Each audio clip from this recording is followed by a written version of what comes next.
PhD हो नहीं रही, रिलेशनशिप का कोई पता नहीं है, फाइनेंशियल स्टेटस गरीब, मेंटल हेल्थ की लगी पड़ी है, लेकिन भाई साहब जिंदगी के मजे ले रहे हैं अभी। Are all PhDs geniuses? Hello and welcome. आज हम बात करेंगे कि क्या पीएचडी के लोग जो होते हैं, जो पीएचडी कर रहे हैं, एक्चुअली जीनियस या स्मार्ट होते हैं। दूसरा हम बात करेंगे कि पीएचडी इतनी हार्ड क्यों है इतनी हार्ड। और तीसरा ये होगा कि पीएचडी करने में इतना टाइम लगता क्यों है, कोर रीजन कि पीएचडी में इतना टाइम लग रहा है, वो भी मैं आपको बताऊंगा आज के इस वीडियो में। शुरू करते हैं। Talk about the billionaires around the world. How many of them do you think are college dropout? Let's talk about the people who are a college dropout and are well-known and famous billionaires. First of all is Bill Gates that I'm seeing on the screen, Mark Zuckerberg, Steve Jobs, Larry Ellison, Richard Branson, Jack Dorsey. These are some very well-known billionaires. Now let's look at the people who actually hold a college degree, maybe bachelor's, maybe master's, maybe PhD, and are a billionaire. Let's talk about it. So the three biggest names that I can give you who have a college degree: Elon Musk, Jeff Bezos, Warren Buffett. All three of them very well-known, have a college. इसका क्या मतलब है? तो हम करें क्या? College drop out कर लें कि डिग्री करते रहे? अब मैं बता दूं मेरा क्या पर्सपेक्टिव। देखो, एक जो मैंने चीज ऑब्जर्व करी इन सभी लोगों में, they continuously kept trying new thing. They were not going according to the plan, they deviated from the plan. उसके बाद उन्होंने जो भी चीजें ट्राई करी उसमें से कोई एक चीज बहुत अच्छे से वर्क कर गई एंड वहां से उनका स्काई रॉकेट कर गया जो भी business. In fact out of all the PhDs who are billionaire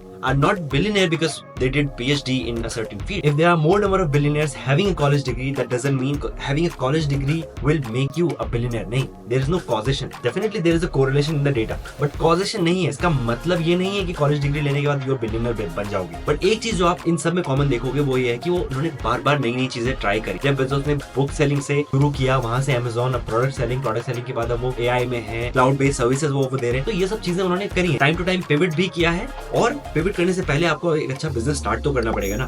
तो वो स्टार्ट करने के लिए उन्होंने क्या करा, मल्टीपल चीजें ट्राई करी, एक चीज वर्क कर गई और उसी में वो लगे रहे और आगे बढ़ते बढ़ते बिलियनर भी बन गए। मैं बताना क्या चाह रहा हूँ कि जो लोग ये सोचते हैं कि यार पीएचडी करके ही लाइफ सेट हो जाएगी, हो रही हो, मैं मना नहीं कर सकता हूँ, बिल्कुल हो रही होगी, लेकिन ये सोच लेना कि पीएचडी करना is the ultimate thing to achieve in the life, बिल्कुल ऐसा नहीं है। बैचलर्स करने के बाद आपके ही जानने में कितने होंगे जिन्होंने बहुत एक्सेल किया होगा लाइफ, ठीक है। मास्टर्स के बाद ही बहुत अच्छा एक्सेल करा होगा लाइफ में, बहुत पैसा है, बहुत शायद कोई बिजनेस में घुस गया हो, या फिर मास्टर्स करने के बाद बहुत तगड़ी जॉब मिल गई हो, ऐसी जॉब जो कि आपको पीएचडी करने के बाद भी ना मिले। तो कई लोग क्या करते हैं ना, गलत ऑब्सेशन ले लेते हैं कि यार नहीं, पीएचडी करके ही होगा, डॉक्टर साहब बन के ही कुछ सोसाइटी में इज्जत होगी। नहीं, ऐसा जरूरी नहीं। तो ये सोच लेना कि पीएचडी करके आप बहुत स्मार्ट बन जाओगे, बहुत इंटेलिजेंट बन जाओगे, मेरे भाई ऐसा नहीं होने वाला। बहुत रिच बन जाओगे, ऐसा नहीं होने वाला। वो सब अलग चीजें हैं, पीएचडी करना एक अलग चीज। कोई पीएचडी क्यों करेगा?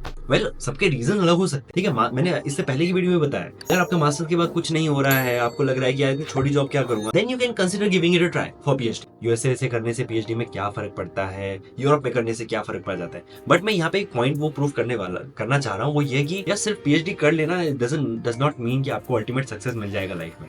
नहीं, ऐसा नहीं होने वाला है।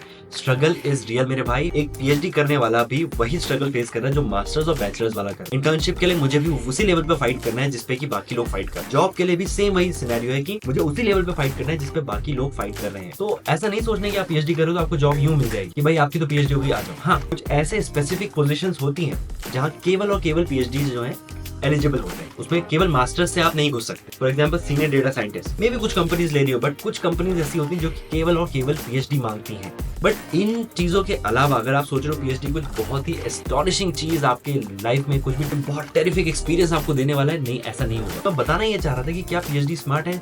जस्ट बिकॉज आपने 2 पेपर निकाल लिए, 3 पेपर निकाल लिए, डजंट मेक यू स्मार्ट। वो एक अलग सेट ऑफ स्किल्स है कि आप इंडिपेंडेंटली रिसर्च कर रहे हो, 3 पेपर लिख रहे हो, उसको पब्लिश करा रहे हो, like you know how to write things in academic journal, that's one of this skill set. उसको मैं डिनाई नहीं कर रहा हूँ। अपना थीसिस लिखना इंडिपेंडेंटली, कैसे उसका पूरा स्केलेटन अपने दिमाग में बनाना and then topic wise, chapter wise उसको लिखना, that's another set of skill.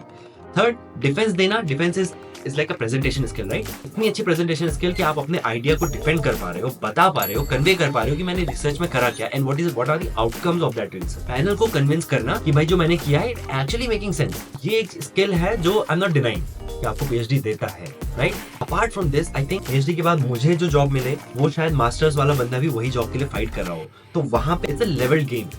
मैं कोई बहुत एडेड एडवांटेज लेके नहीं आ रहा, ऐसा मेरा मानना। हाँ, अगर कोई एकेडमिक पोजीशन है, मैंने बताया ना, अगर आप प्रोफेसर बनना चाह रहे हो, definitely you need a PhD. अब बात करते हैं कि why PhD is hard. PhD उतनी भी हार्ड नहीं है, it's a time taking concept. Time taking क्यों है उस पर भी बात करेंगे, बट हार्ड क्यों है इस पर बात। फर्स्ट ऑफ ऑल, पीएचडी कोई भी अपने मन से नहीं, बहुत कम लोग होते हैं जो कि बहुत मन से, खुले दिल से पीएचडी कर रहे होते हैं। बहुत से लोग लोग पीएचडी इसलिए कर रहे होते हैं, आइदर उनको इंडिया से बाहर जाना होता है या अपने किसी होम कंट्री से बाहर जाना होता है, एक्सपोजर लेना होता है। एंड मास्टर्स वो कर चुके होते हैं, उनको रियलाइज होता है कि यार मास्टर्स के बाद अब कुछ हो नहीं रहा है and they want something new in their life. ऐसे में पीएचडी करना मेक्स सेंस और मेरे हिसाब से यही एक रीजन है। उसके अलावा अगर कुछ रीजन है तो वो ये है कि आप पीएचडी करना चाहते हैं। बट ऑल इन ऑल मैं आपको बताना क्या चाह रहा हूँ कि रियलिटी ये है कि पीएचडी इसीलिए वो हार्ड है क्योंकि उसकी रिक्वायरमेंट ऐसी है। कहीं आपको 3 पेपर चाहिए, कहीं पे 2 रिसर्च पेपर चाहिए। कई बार आप एक्सपेरिमेंट कर रहे होते हो, एक्सपेरिमेंट करने के बाद रिजल्ट आता है, आप पेपर लिखते हो, लिख के भेजते हो, जर्नल बोलता है कि आपने बिल्कुल you have done a shitty work. फिर आप फिर से इंट्रोस्पेक्ट करते हो कि अब इसमें क्या सुधार कर सकता हूँ। देन उसमें आइटरेशंस होते हैं, आप फिर से उसको लिखते हो, फिर से सबमिट करते हो और एक जर्नल को पेपर देने के बाद it takes at least 6 to 7 months to 8 months also to get it published। तो अगर आपने काम आज खत्म किया है तो 8 महीने बाद you will be getting a paper published. अगर आपको 3 पेपर पब्लिश करने तो सोचो आपको कितना टाइम लगेगा। That's why it is time taking and hard. इसी से मैं दूसरी चीज पे भी आना चाहता हूँ, why PhD is a time taking task, because of its requirement. Of course अगर खाली थीसिस लिखना होता तो मास्टर्स करके तो लोग 2 साल में निकल जाते हैं। There is a set duration, आपको इतने कोर्सेज करने हैं, you have to do your project work, defense देना है, थीसिस लिखना है, देन योर पीएचडी में इट टेक्स टाइम। और अगर आप बेमन से पीएचडी करने यहाँ पे आ रहे हो ना, अगर आपका मन नहीं है और फिर आपको कोई, जैसे मैंने बोला कि आपका कोई प्लान नहीं था बट आपने देखा कि कुछ नहीं हो रहा है, देन यू पीएचडी करने आ रहे हो और फिर बोल रहे हो कि यार पीएचडी हार्ड है, यार पीएचडी में मजा नहीं, यार हार्ड वो लगेगी but you have made the decision instead of complaining about कि यार पीएचडी हार्ड है, हो नहीं रही। वर्क हार्ड, काम करते रहो, क्योंकि ऐसे कंप्लेन करके तो पीएचडी होगी नहीं। हाँ, काम करने से पीएचडी जरूर जल्दी होगी। फिर बताया क्या हाल होगा, मैं बताऊँ फिर क्या होगा। पीएचडी हो नहीं रही, रिलेशनशिप का कोई पता नहीं है, फाइनेंशियल स्टेटस गरीब, मेंटल हेल्थ की लगी पड़ी, लेकिन भाई साहब जिंदगी के मजे ले रहे हैं। अभी भाई ले लो मजे, लेकिन एक दिन जिंदगी भी मजे लेगी, ये याद रख। इसीलिए ध्यान से बहुत फोकस के साथ चीजों को समझो, देखो, इंटरनेट पे सर्च करो क्या हो रहा है क्या नहीं हो रहा है। अपने पीएचडी में रहते हुए भी अपना डेवलपमेंट रोकना नहीं है। पीएचडी के बाद भी, जॉब मिलने के बाद डेवलपमेंट रोकना नहीं है। कोई और रोकते हुए आपको आगे निकल जाएगा। याद रखना, लाइफ में जब तक आप हो, चाहे बिजनेस, चाहे जॉब, चाहे पीएचडी, चाहे एकेडेमिया, आपका स्ट्रगल हमेशा रहेगा। कभी ऐसा नहीं होगा कि आप सुकून से बैठ के खा सकते हैं। नहीं, आंख बंद कर लेने से खतरा टल नहीं जाता मेरे भाई।